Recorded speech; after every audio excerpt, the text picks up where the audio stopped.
The clock in Mr. Abrams' workshop ticked louder than usual that morning.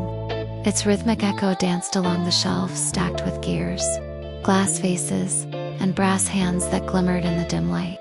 Every piece of his shop told a story, but none louder than the silence that hung between each tick. For 40 years, Abram had built clocks for everyone in the small town of Lenore, weeding gifts, retirement presents, christening keepsakes.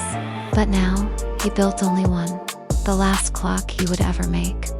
It was meant for his daughter Miriam, though she hadn't spoken to him in 15 years. They had parted after a bitter argument about time itself.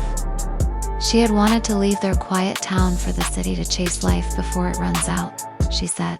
He, bound by tradition and guilt, couldn't understand. Time isn't meant to be chased, he told her back then. It's meant to be honored. She had left before sunrise. Now, as the old man shaped the final gear, his hands trembled not from age, but from regret. The clock was nearly done, a masterpiece unlike any before. He had engraved a secret beneath its pendulum. For every second I didn't say I'm sorry.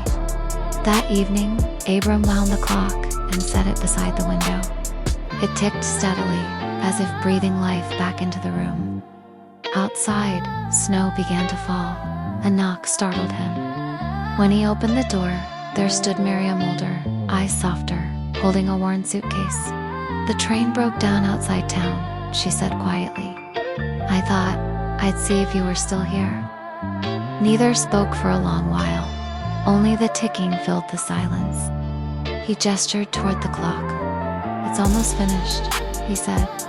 She smiled faintly. Still building time, huh? They sat together, talking through the night of lost years, old laughter, and the space between forgiveness and pride.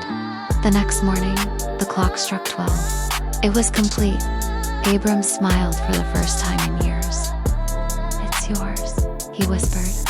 But when Miriam reached for him, his hands were still, the faintest smile frozen on his lips. The clock continued ticking. Years later, the shop was gone, but that clock hung in Miriam's living room. It never stopped, not once.